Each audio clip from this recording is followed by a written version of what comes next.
नमस्कार मैत्रिणींनो, आज आपण बनवूया छान इडल्या. या अतिशय सॉफ्ट, मऊ आणि छान अशा जाळीदार झालेल्या आहे. अशा इडल्या बनवण्याकरता आपण काय प्रमाण घ्यायचं, त्या कशा तयार करायचं, आज हे मी तुम्हाला सांगणार आहे. हे जे प्रमाण मी तुम्हाला सांगत आहे, कदाचित हे प्रमाण तुम्हाला आजपर्यंत कोणीच सांगितलं नसेल. बघा, मी काय करते, एक भांडं घ्यायचं आणि त्यामध्ये 4 भाग तांदूळ घ्यायचे. हे रेशनचे तांदूळ घेतलेले आहे मी. तुम्हाला पाहिजे ते तांदूळ तुम्ही घेऊ शकता. एका वाटीचं प्रमाण सेट करून घ्यायचं. कुठल्याही आकाराची तुम्ही वाटी घेऊ शकता.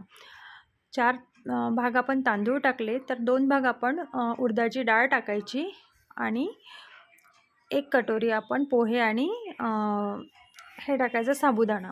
म्हणजे अर्धी वाटी पोहे घ्यायचे आणि अर्धी वाटीच साबुदाणा घ्यायचा. म्हणजे दोन्ही मिळून 1 वाटी होतं. याला छान वॉश करून 4-5 तास भिजवून घ्यायचं आणि नंतर याला असं ग्राइंड करून घ्यायचं. आणि मग या मिश्रणाला 12 ते 13 तासाकरता फर्मेंटेशन करता ठेवून द्यायचं.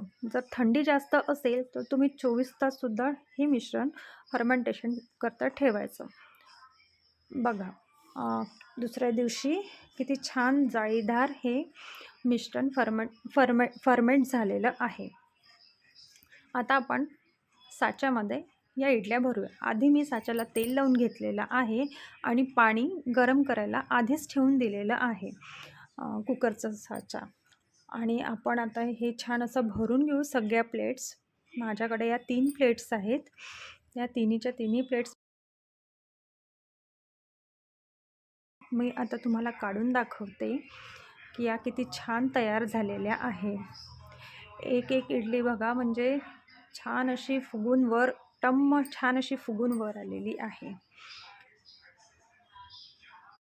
डाळ तांदूळचं हे मिश्रण जेव्हा आपण मिक्सीमध्ये बारीक करतो, बारीक संपूर्ण झाल्यानंतर काय करायचं, 5 मिनटं त्याला हाताने छान फेटून घ्यायचं आणि त्यामध्ये आपल्या चवीनुसार मीठ टाकायचं आणि त्यानंतर ते फर्मेंटेशनला ठेवून द्यायचं. म्हणजे जेव्हा आपण ते पीठ आंबवतो त्यानंतर दुसऱ्या दिवशी मीठ टाकायची गरज पडत नाही आणि ते पीठ खूप जास्त हलवायची पण गरज पडत नाही आपल्याला.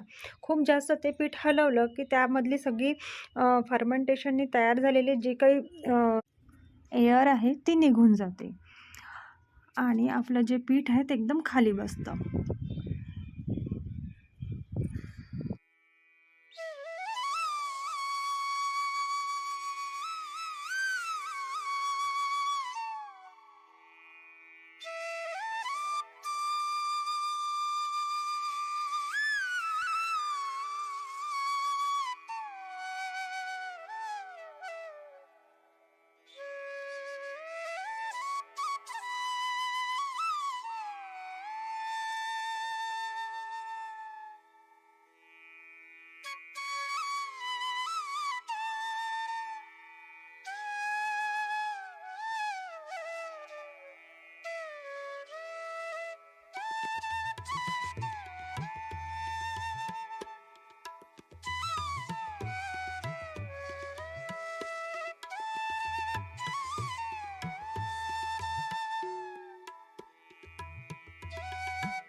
माझी रेसिपी आवडली असेल तर प्लीज लाईक करा, शेअर करा, सबस्क्राईब करा. पुन्हा भेटू.